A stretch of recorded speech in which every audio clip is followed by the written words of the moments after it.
Debunking the confidence myth is the topic for today's episode. You are listening to the Champion Hustle podcast.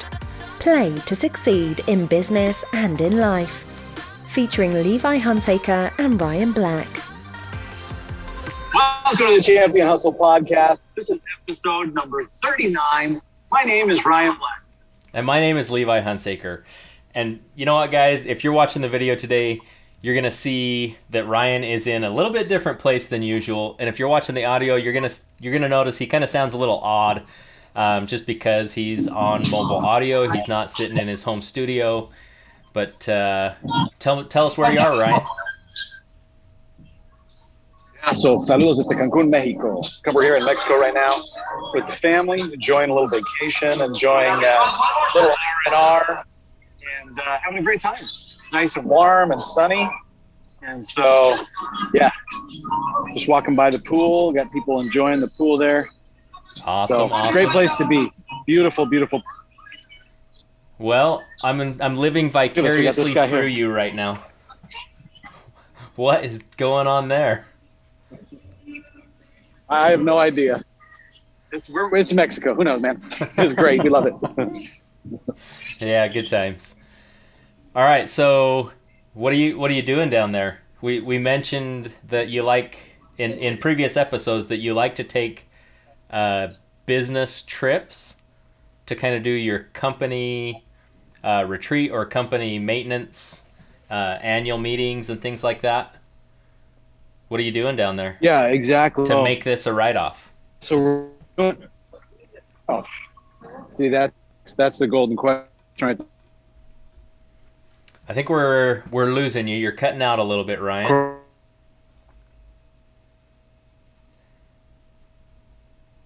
I don't know if you can hear me still, but to come and do it. And so this year we decided to come to Cancun, come down for our annual meeting. We got the two owners of the company, my wife and myself, as well as all of our employees.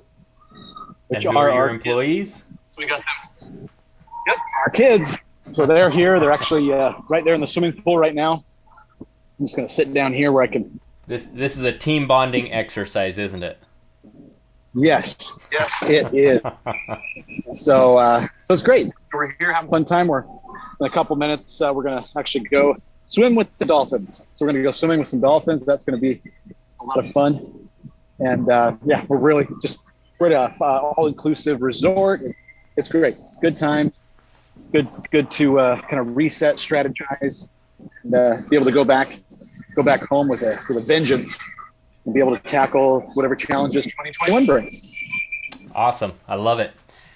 So you promised me a little bit of payback for me being on vacation a couple weeks ago, and now here's your payback. Hope you like it. Well, and what I like is that you're still representing the Champion Hustle brand in Mexico. Boom. Oh yes, but there is solace, right? Because I know that you and we're going to be vacationing together in a few months in Cabo. That's true. Looking forward to it. To it. Cabo, here we come. So it'll be fun to be sharing with you. Yep, for sure, definitely. All right, so before we get started, let's remember to remind everybody to get your free 7-day Champion Hustle Quick Start Bootcamp. Go over to championhustle.com. Right there on the front page, drop in your email, and that'll start coming to your email over the next 7 days, help you level up, get to the next level of your business or product or service that you're doing, and really just get clear, get focused, and get that moving as quickly as possible. So let's remember to go over there, get that boot camp, and let's jump right into our episode today, Ryan. Awesome. So the topic for today's episode, the confidence myth. What would you say that is? What is the confidence myth, Wes? So, there may be several myths about confidence that are pretty common, but the one that I think is the biggest detractor to success is the fact that you have to be confident and have already had success before you can start. And that is the number one killer in, I'll just say it's in my opinion. I don't know how you feel about it, but that's the number one killer of businesses, thinking that you have to have success before you start. Well, how do you get success until you start? It's like this vicious cycle. Yeah, it's like a conundrum, right? It's the chicken and the egg thing. It's like, well, I have to have track record of success before I can go out there and charge, exorbitant rates to my clients or whatever it is that you do.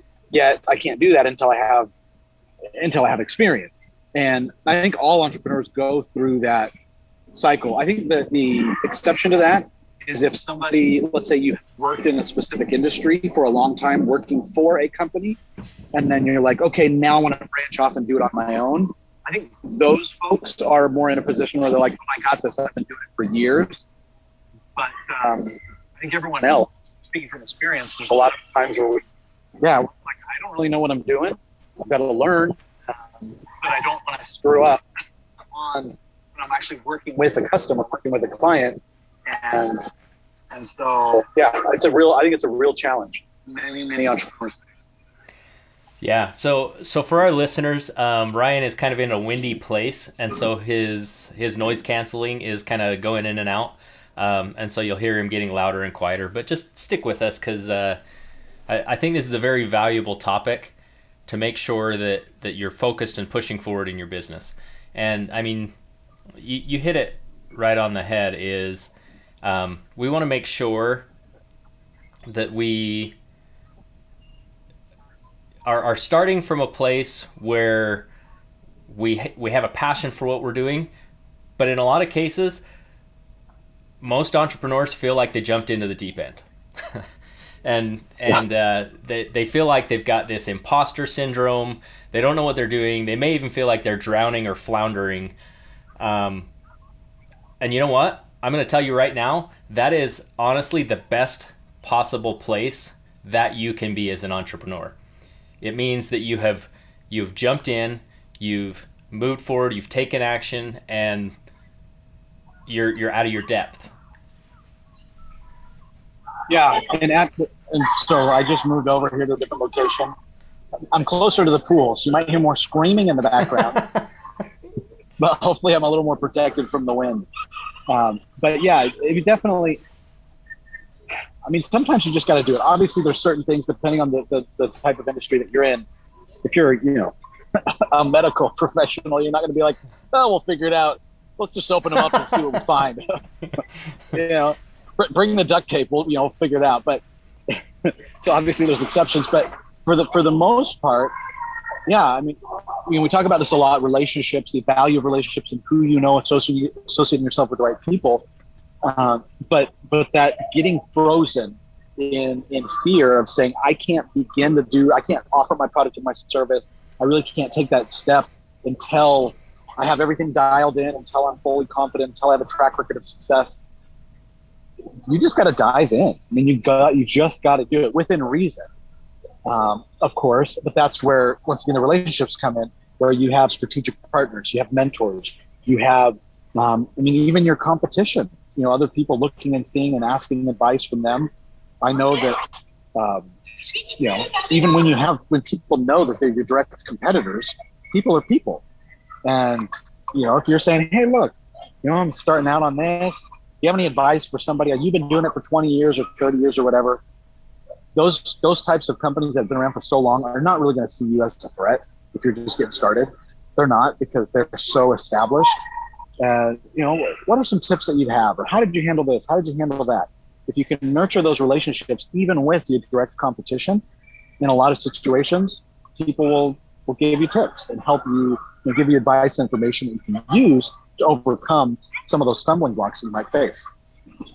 Yeah, that's a great point. Is it never hurts to ask, and that's one of the things that you're going to have to get used to. Is you just have to ask for what you're looking for, the help that you're looking for, to move your business forward.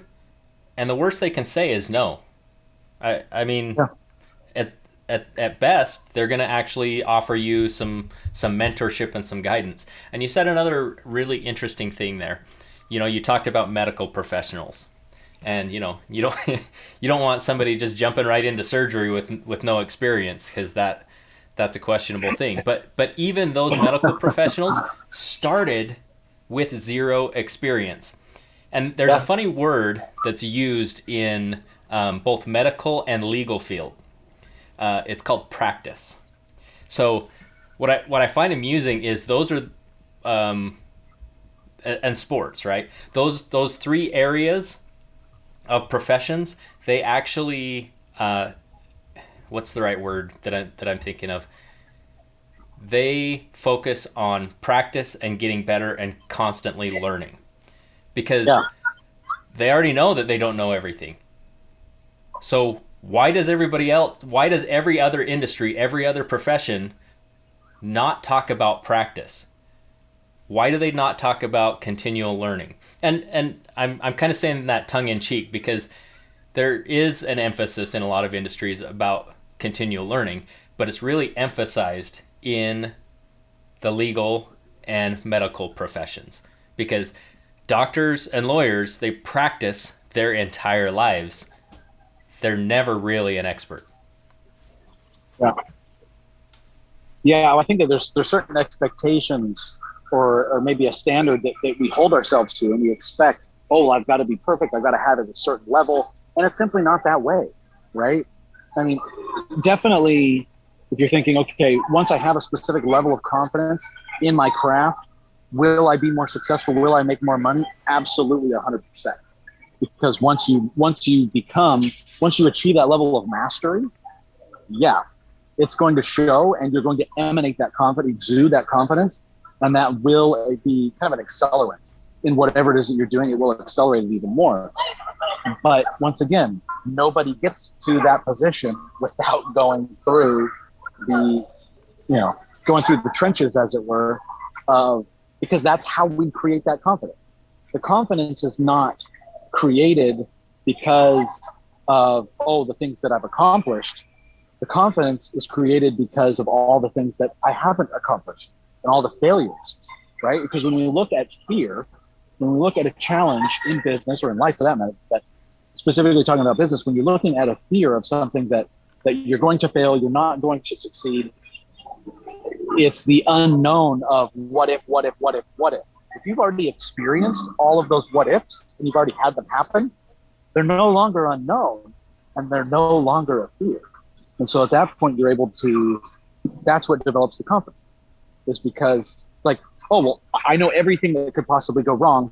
I've already experienced those things. So now it's true. Then you're fearless. It's like, I've already had that happen. No problem. Easy peasy. And so I think people sometimes misinterpret that. And they think, confidence is based off of your successes. I would personally argue, no, it's based off of your failures. The more failures that you have is what creates that confidence, because now it doesn't matter what the outcome is. You've already dealt with it and you know how to handle it. And so that makes you more mean. Yeah, absolutely. And I like that you're framing that into confidence comes from failure. And I wouldn't even say, I don't really like the word failure, because failure really only happens when you give up. But you have a lot of learning opportunities, things where it didn't go just the way that you expected. And those are ways to learn and progress and level up your knowledge, level up your business, level up your experience. But you don't gain that experience until you actually put action, or put things into motion, take action, get things done. Now, there's another common phrase that is used. You probably heard it before. You've heard it as a kid. You've heard it in movies, in church, in everything, just about. What might that be, Ryan? Try or try not. There's no try. There's only do. Or is that what you're referring to? No. Apparently, we're not being separated by continents is affecting our ability to have ESP. So, the fake it till you make it. Oh, fake it. Yeah. Hey, man, I'm on vacation. Okay. I mean, no. I'm on a business trip right now. I'm on a I'm on a business trip, so my brain doesn't work. Yeah. Okay. Fake it till you make it. Yeah. Absolutely. So this fake it till you make it phrase, this is a phrase that I'm going to say right now is total BS, because it's all about the mindset of what you're telling yourself. When you tell yourself you're faking it, that is a destroyer of confidence. What you have to understand is, instead of faking it, what you're doing is you are changing some things about your behavior. You're changing some things about who you are as a person, and really what you're trying to do is emulate the person that you want to become. And when you do that, it may feel, it's that imposter syndrome, where you feel like you're not there yet. You don't feel confident in the person that you want to become yet. It's because you haven't become that person yet, but you have to start by emulating those behaviors. And the way that I like to think about this is it's a rebranding. It's a rebranding of yourself. It's a rebranding of your business. And when you do that, you're just saying, nope, this is who I am now. And because this is who I am, this is the way that I'm going to behave. And you know what? I'm going to suck it up sometimes, and I'm not going to do as well as I want to do. But those are my learning opportunities. But I am going to be this person, period. That is where I think we start debunking that confidence myth, is you have to start with action. You're not going to feel confident. We're just going to say that right now. You will not feel confident. But do it anyway, because it's the repeated actions and success, or learned lessons.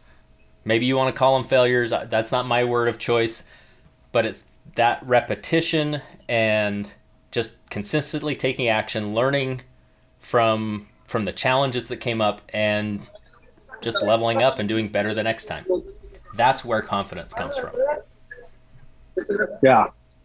Yeah, I agree. Yeah, fake it till you make it is maybe not the best paradigm to be using. Well, words mean things, right? Whatever you tell yourself, the worst thing that you can do is tell yourself maybe something that's a little derogatory, because your mind will believe it. So talk nice to yourself. Say nice things. Yeah, it's the thing is, what I found is interesting, and because I've built several businesses over the years, started, scaled and then sold several different businesses in completely different sectors. And one thing that I found is, the very first time, it was really, really challenging for me to be able to kind of go through that process, that failure process of like, oh, I don't want to make mistakes. I don't want to, and then on the second business, even though it was completely different, it was like a little bit easier. It's like, okay, well, I'm going to make mistakes. I know I am, and so every time subsequently it's gotten easier and easier, even though the types of mistakes are completely different. That learning curve is different, but I think it's a learned skill, right? Like any skill, just like you can learn public speaking, right? And you could, if you become a really good public speaker, that's something you could use and adapt to all different types of businesses. I would argue that the ability to calmly fail forward and go through that learning curve is something that you can develop over time, because at least for me, it has been.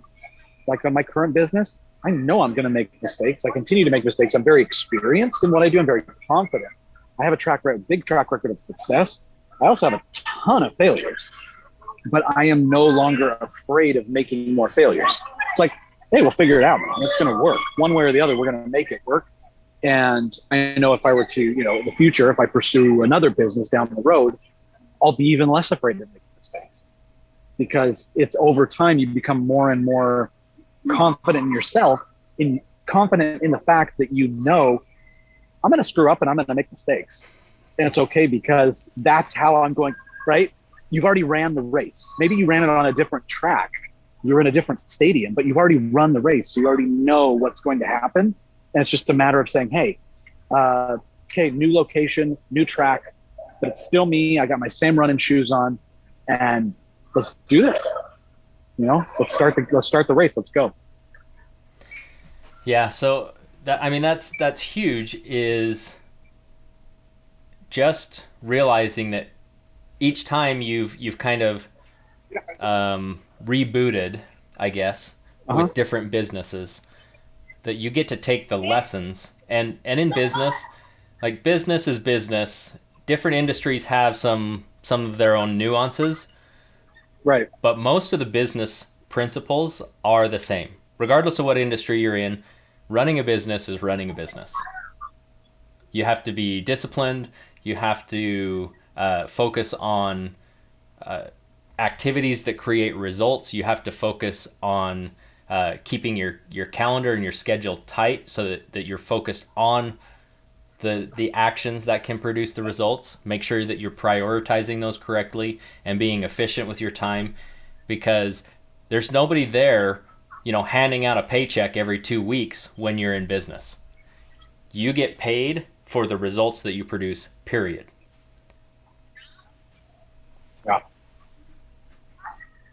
Yeah, and I hope that in with what we're covering today, that we don't come across as too harsh. We're not trying to be harsh. We're giving it with love.